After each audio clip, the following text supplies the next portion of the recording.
ভারী লোহার ডাম্বেল ফ্লোরে পড়ার বিকট শব্দ। ভূত বলতেই কি শুধুই ভয়ঙ্কর চেহারা আর রক্ত? কোনো ভূত যে জিমের দড়ি ঘষতে ঘষতে বডি বিল্ডার হতে পারে, সেটা কি কখনো ভেবেছেন? আর সেই ভূত যদি রাত 12টার পর জিমে এসে ওয়ার্কআউট করতে শুরু করে? স্বাগত জানাচ্ছি মি ফান স্টোরিজে। আজ আপনাদের শোনাব এমন এক হাসি খুশি অথচ অদ্ভুত হরার গল্প, বডি বিল্ডার ভূত।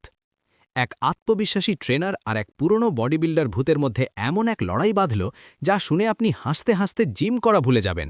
শহরের বেশ নাম করা একটা জিম, আয়রন মাসেল জিম। রাত তখন 1টা, চারদিক ঘুটঘুটে অন্ধকার। এই জিমের নতুন কিন্তু বড্ড বেশি আত্মবিশ্বাসী আর একটু বোকা ট্রেনার রকি একা ভেতরে দাঁড়িয়েছিল। রকির গায়ে টাইট একটা নিয়ন টি শার্ট। রকির পুরো ধ্যান জ্ঞান শুধু একটাই, আয়নার সামনে দাঁড়িয়ে নিজের বিশাল বাইসেপে চুমু খাওয়া। হঠাৎ সেই নিস্তব্ধতার মধ্যে রকির ঠিক পেছনের ঘর থেকে ভারী লোহার ডাম্বেল ধরাম করে ফেলে দেওয়ার একটা বিকট শব্দ হল। রকি খুব বিরক্ত হয়ে পেছনে তাকালো। তার কিন্তু একটুও ভয় লাগল না। সে পেশি ফুলিয়ে মেজাজ দেখিয়ে গড়গড় করে বলল, এই, এত রাতে জিম বন্ধ হওয়ার পর কোন বাবু লোহার ডাম্বেল ফেলছে রে? রকি ট্রেডমিল সেকশনে যেতেই দেখল চারদিক থেকে একটা অদ্ভুত সবুজ ধোঁয়া বেরোচ্ছে, আর হঠাৎ করেই ১৯৮০ সালের পুরনো জিমের খুব জোরে একটা অদ্ভুত ডিস্কো মিউজিক নিজে থেকেই বাজতে শুরু করল। ধোঁয়া ভেদ করে রকি যা দেখল তাতে তার চোখ ছানা বড়া। একটা বিশাল বড় কঙ্কাল, যার হাড়ের ওপর বিশাল বিশাল সবুজ রঙের জলজলে ভৌতিক মাসেল গজানো, আর তার মাথায় ৮০ দশকের একটা পুরনো ফেট্টি বাঁধা। ভয়ঙ্কর এই ভূতটা দাঁড়িয়ে দাঁড়িয়ে ডাম্বেল মারছে। সাধারণ মানুষ হলে ভূত দেখে অজ্ঞান হয়ে যেত, কিন্তু রকির তো মাথায় অন্য পোকা। রকি রেগে গিয়ে ওই ভূতের বিশাল মাসেলের দিকে আঙুল তুলে বলল, ব্রো, এসব কি হচ্ছে? তুই কোন ইম্পোর্টেড পাউডার খাচ্ছিস? আমাকে বলবি না তুই?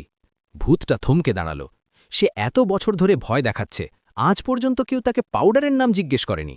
ভূতটা রাগে ফুঁসে তার মাথার খুলির মুখটা হাঁ করে জিমের ছাদ ফাটিয়ে এক বিশাল দরাজ ভৌতিক গলায় চিৎকার করে উঠল, আমি হলাম পিশাচদের লর্ড, আমি একসাথে ২০০ কিলো লোহা তুলি, ভয় পা মানুষ।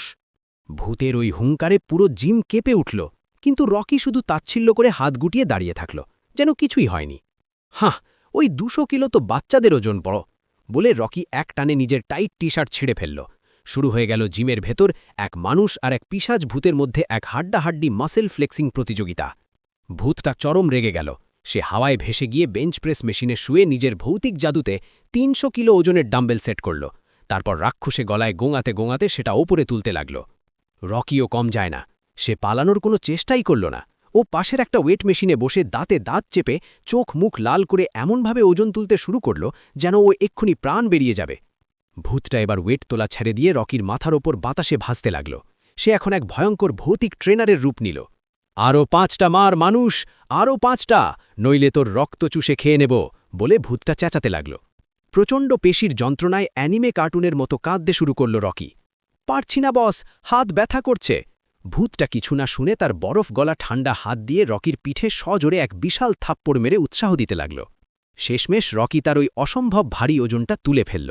ভূতটা খুশিতে ডগমগ করে একটা ভয়ঙ্কর লম্বা শীষ বাজাল। তারপর সে রকির হাতে একটা সবুজ রঙের জলজল করতে থাকা রেডিও অ্যাক্টিভ ভৌতিক প্রোটিন শেক ধরা দিল। এরপর জীবের ভেতর সব শান্ত। ক্লান্তিতে ওই প্রোটিন শেকটা হাত থেকে ফেলে দিয়ে রকি ধপাস করে ইয়োগা ম্যাটের ওপর অজ্ঞান হয়ে পড়ল। হঠাৎ ভূতের ওই খটখটে খুল্লিটা হাসি মুখে স্ক্রিনে ঝাঁপিয়ে পড়ে চিৎকার করে ওঠে, never skip leg day bro. পুরো পর্দা কালো। ৮০ দশকের সেই এনার্জেটিক জিমের গান ফেড ইন হয়ে বাজে। পরের দিন সকালে জিমের মালিক এসে দেখে রকি ম্যাটের ওপর শান্তির ঘুমে আচ্ছন্ন। কিন্তু অদ্ভুত ব্যাপার হলো, রকির সাইজ এখন প্রায় আগের চেয়ে ৩ গুণ বড়। আসল ব্যাপার হলো, ওই ভূতটা কোনো রাক্ষস ছিল না। সে ছিল ৮০ দশকের এক একাকী বডি বিল্ডার, যে ওভারডোজের কারণে মারা যায়, আর শুধু একজন পার্টনার খুঁজছিল। তবে এখন জিমের পরিবেশ দারুণ মজার। দিনে দুপুরে রকি ওয়েট তুলছে, আর তার ঠিক পেছনে, যেটা অন্য কেউ দেখতে পায় না, সেই বিশাল কঙ্কাল ভূত রকির কোমরে হাত দিয়ে তাকে স্পট করছে। দুজনের চোখেই এখন ৮০ দশকের স্টাইলিশ রোদ চশমা। গল্পটা শুনে কি আপনার ভয় লাগলো, নাকি শুধু হাসলেন? ভূতেরাও ভালো ফিটনেস ট্রেনার হতে পারে। এমন সব মজাদার হরর গল্প শুনতে মি ফান চ্যানেলটি অতি সত্বর সাবস্ক্রাইব করুন। দেখা হবে আগামী গল্পে। সাবধানে থাকবেন।